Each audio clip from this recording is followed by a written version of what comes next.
vendredi, Londres quitte l'Union européenne. Après avoir été repoussé 3 fois, le Brexit est prévu à 23 heures de Londres, 0 heure de Paris ce vendredi. Jusqu'à la fin de l'année, le Royaume-Uni et l'Union européenne doivent négocier de nouvelles relations commerciales. Alors, plusieurs interrogations demeurent tout de même. Des questions auxquelles Wouldat Mama va tenter de répondre, de donner des réponses dans cette édition. Alors tout de suite, bonjour à vous Wouldat Mama, et de façon générale, quelles leçons peut-on tirer du Brexit? Alors bonjour à vous Rachida Torou et bonjour à nos téléspectateurs. Deux leçons. La première, c'est qu'il faut peser son poids avant d'engager un rapport de force. Ici, un rapport de force politique. Mais en général, dans la vie, tout rapport de force. Alors je m'explique.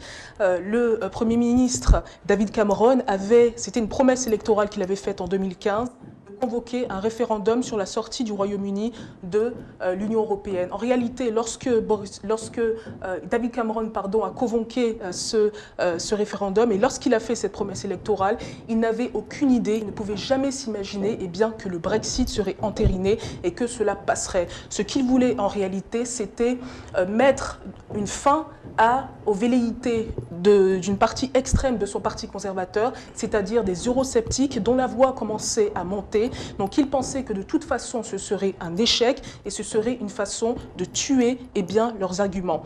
Ensuite, ce que l'on doit retenir, c'est aussi l'importance des fake news, des infox ou des fausses nouvelles, peu importe la façon dont vous choisissez de les nommer, parce qu'il a été avéré aujourd'hui que la campagne, la victoire du Brexit, du oui à la sortie du Royaume-Uni de l'Union européenne, a été actée en réalité sur une campagne massive de désinformation financée par le camp pro-Brexit notamment, qui a contracté notamment l'entreprise Cambridge Analytica. Alors on la connaît parce que c'est l'entreprise qui a notamment été indexée pour avoir collecté de façon illégale des données personnelles des utilisateurs de Facebook. Ça nous dit à quel point les fake news sont un danger pour nos démocraties, à quel point il faut renforcer la législation les concernant, à quel point aussi les médias doivent absolument reconquérir un certain nombre de territoires perdus dans la crédibilité vis-à-vis de nos téléspectateurs.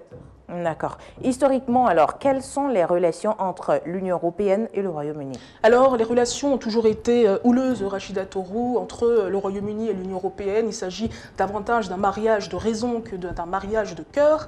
Je veux citer quelques exemples. D'abord, Winston Churchill, au sortir de la Deuxième Guerre mondiale, voulait une Europe forte, une intégration européenne pour consolider la paix, évidemment, une intégration de leurs économies pour les imbriquer le plus possible, mais il ne voulait pas que le Royaume-Uni fasse partie de cette organisation régionale. Je veux également citer les mots de Margaret Thatcher qui sont célèbres. I want my money back.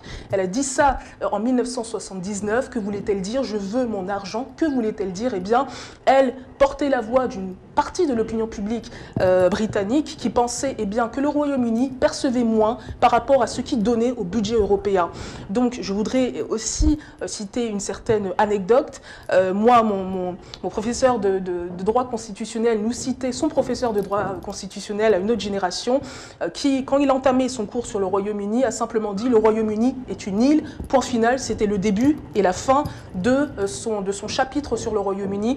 C'est dire en fait la perception que l'on a vis-à-vis des Britanniques qui se croient un peu seuls au monde, qui se croient un peu supérieurs, et de l'autre côté également la mentalité insulaire en réalité des Britanniques qui effectivement ont cet aspect, qui n'ont jamais vraiment adhéré à ce qu'on appelle l'idée européenne, qui est en réalité le pendant du panafricanisme ici sur le continent. Quel avenir maintenant pour un Royaume-Uni hors de l'Union européenne, puisque vous avez parlé de mariage de raison plutôt que de mariage de cœur? Et quelles seront les implications de ce Brexit-là pour l'Afrique et plus particulièrement pour le Bénin?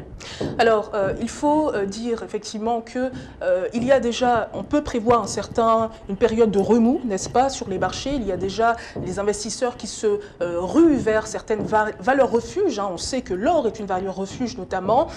On sait que le Royaume-Uni doit renégocier un certain nombre d'accords commerciaux, peut-être au cas par cas ici avec les pays européens. Mais le Royaume-Uni ne regarde plus seulement vers l'Europe aujourd'hui, elle ne peut plus seulement regarder vers l'Europe dans ce contexte-là.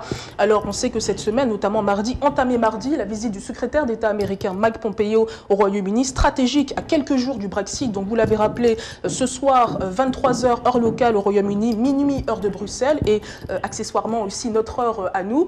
Alors visite de Mike Pompeo pour concrétiser, pour accélérer les pourparlers, pour aboutir à ce que Donald Trump avait nommé un fantastique accord entre le Royaume-Uni et les États-Unis, mais également ça va se traduire par un réinvestissement du Royaume-Uni envers ses autres partenaires commerciaux, une consolidation des relations. On l'a vu ce qui s'est passé il y a quelques jours, le 20 janvier passé, le premier sommet Royaume-Uni-Afrique qui a vu la concrétisation de cette consolidation avec notamment un certain nombre de partenariats, 8,4 milliards de dollars de partenariats qui ont été conclus entre le Royaume-Uni et le continent africain. Donc cela aussi pour illustrer à quel point le Royaume-Uni cherche de nouveaux partenariats et qu'il est à l'œuvre. D'accord. Votre mot de fin, Wouldad Maman? On imagine que la bourse va s'effondrer, que ça va être la fin du monde, mais je pense que les Britanniques sont des résilients et je pense qu'ils vont traverser, cette étape cruciale de leur histoire. Et je pense aussi qu'on peut tirer certaines leçons pour nous ici en Afrique. Il y a certains accords, certaines conventions, parfois ouvertes, parfois tacites, parfois même obscures, dont on peut également sortir. Je veux citer évidemment tous les liens qui concernent le franc CFA. Merci à vous, Wouldad Maman. Mesdames et messieurs, au cœur du Bénin et du monde se poursuit.